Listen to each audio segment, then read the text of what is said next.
지금 당신은 AI에게 한 문장을 던진다. 간단한 할 일 앱 하나 만들어줘. 30초 뒤 화면엔 완성된 앱이 떠 있다. 버튼이 눌리고 목록이 추가되고 색깔까지 입혀져 있다. 당신은 코드를 단 한 줄도 쓰지 않았다. 웹사이트도 모바일 앱도 게임도 백엔드 서버도 이제는 문법을 몰라도 만들어진다.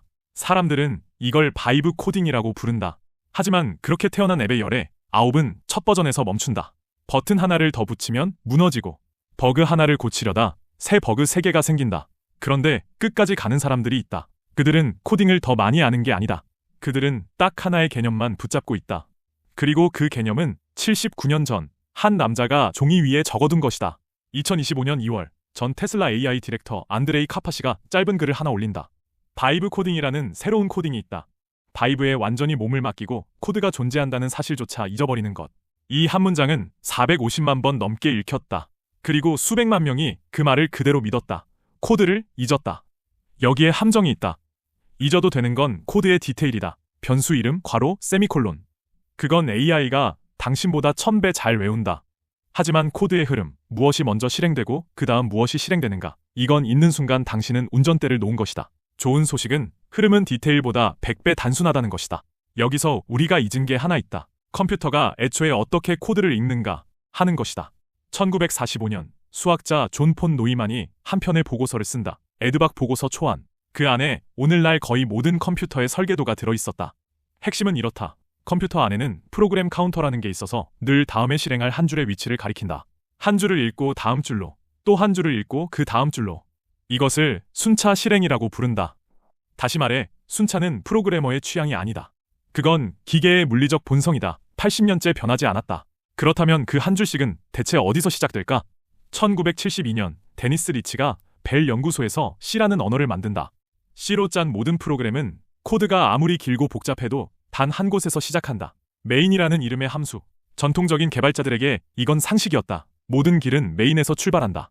그런데 요즘 당신이 바이브 코딩으로 만드는 건 대부분 웹이다. 웹의 메인은 어디일까? 보통 인덱스 HTML이라는 파일이다. 거기서 화면이 처음 그려지고 거기서 코드의 생애가 시작된다. AI가 짠 코드의 디테일은 하나도 몰라도 좋다. 하지만 이 프로그램은 어디서 시작하는가? 이 한 가지만 알면 당신은 이미 절반을 장악한 것이다. 그런데 순서가 정말 그렇게까지 중요할까? 코드란 건 수천 가지 명령이 뒤엉킨 미로처럼 보이는데 1966년 두 이탈리아 학자 코라도 뱀과 주세페 야코피니가 그 미로의 정체를 증명한다. 세상의 어떤 프로그램이든 게임이든 은행 시스템이든 우주선 제어든 단 3가지 구조로 전부 표현할 수 있다는 것이다. 순차, 선택, 반복. 이게 전부다. 컴퓨터 과학의 가장 우아한 정리 중 하나다. 순차는 위에서 아래로 한 줄씩 가는 것. 선택은 만약 라면으로 길이 갈라지는 것. 반복은 같은 구간을 여러 번 도는 것. 그런데 잘 보라. 선택도 반복도 결국 어느 줄을 어떤 순서로 실행할 것인가를 바꾸는 것뿐이다. 세 형제의 마시는 순차다. 나머지 둘은 순차의 변주에 불과하다. 이 정리가 나온 뒤 프로그래머들은 코드 아무데로나 뛰어넘는 고투 명령을 추방하기 시작했다. 이유는 단 하나. 흐름을 읽을 수 없는 코드는 고칠 수 없는 코드이기 때문이다. 좋다. 흐름이 전부라는 건 알겠다. 그런데 코드를 모르는 내가 그 흐름을 대체 어떻게 본다는 말인가? 답은 80년 전부터 있었다. 로그다. 1947년 9월 9일 하버드 대학의 거대한 계산기 마크2가 갑자기 멈춘다. 엔지니어들이 기계를 뜯어보니 릴레이 안에 죽은 나방 한 마리가 끼어 있었다. 그들은 그 나방을 작업 일지에 테이프로 붙이고 옆에 이렇게 적는다. 버그가 발견된 최초의 실제 사례. 그 일지는 나방까지 그대로 지금도 스미스소니언 박물관에 보관돼 있다. 이 자리에 있던 사람 중 하나가 그레이스 호퍼였고 이때부터 버그, 디버그라는 말이 퍼졌다. 여기서 진짜 중요한 건 나방이 아니다. 그 옆에 남은 기록, 즉 로그다. 프로그래머가 디버깅을 할 때 가장 먼저 하는 일은 똑똑한 추측이 아니다. 프로그램이 시작해서 끝날 때까지 흐름의 길목마다 표지판을 박아두는 일이다.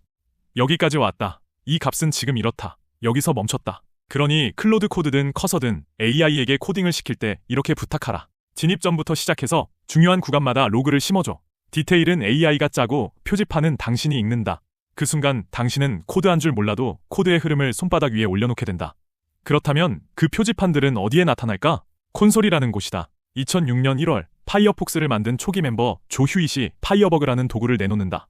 브라우저 안에서 코드가 지금 무슨 말을 하는지 실시간으로 들여다보는 창. 그가 정착시킨 단축키가 바로 당신도 들어봤을 그것 F12다. 지금 당신의 크롬에서 당신이 만든 웹앱을 띄운 후 F12를 눌러보라. 콘솔 탭이 있다.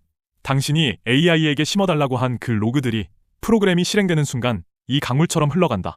진입점에서 출발한 흐름이 어디까지 무사히 갔고 어디서 처음 어긋났는지 그게 다 여기 적힌다. 진입점, 로그, 콘솔 이 세 단어가 코드를 모르는 사람이 코드를 장악하는 전부다. 그리고 이건 사실 코드만의 이야기가 아니다. 순서를 장악하는 사람이 결과를 장악한다. 요리도 보고서도 하루의 일과도 무엇을 먼저 하고 무엇을 나중에 하느냐가 품질을 결정한다. 좋은 요리사는 재료를 다 아는 사람이 아니라 불에 올릴 순서를 아는 사람이다. 순차는 코딩 개념이기 이전에 세상을 다루는 가장 오래된 기술이다. 바이브 코딩은 당신을 프로그래밍의 문 앞까지 데려다준다. 하지만 그 문 안으로 들어가 버전 2, 버전 3를 만드는 건 문법이 아니라 흐름을 읽는 눈이다. AI는 당신에게 코드를 잊으라고 말한다. 하지만 흐름을 읽는 순간 당신이 만든 것은 더 이상 당신의 것이 아니다. 기계는 79년째 똑같이 한 줄씩 순서대로 읽고 있다. 그 순서를 읽을 줄 아는 사람만이 기계를 읽는다.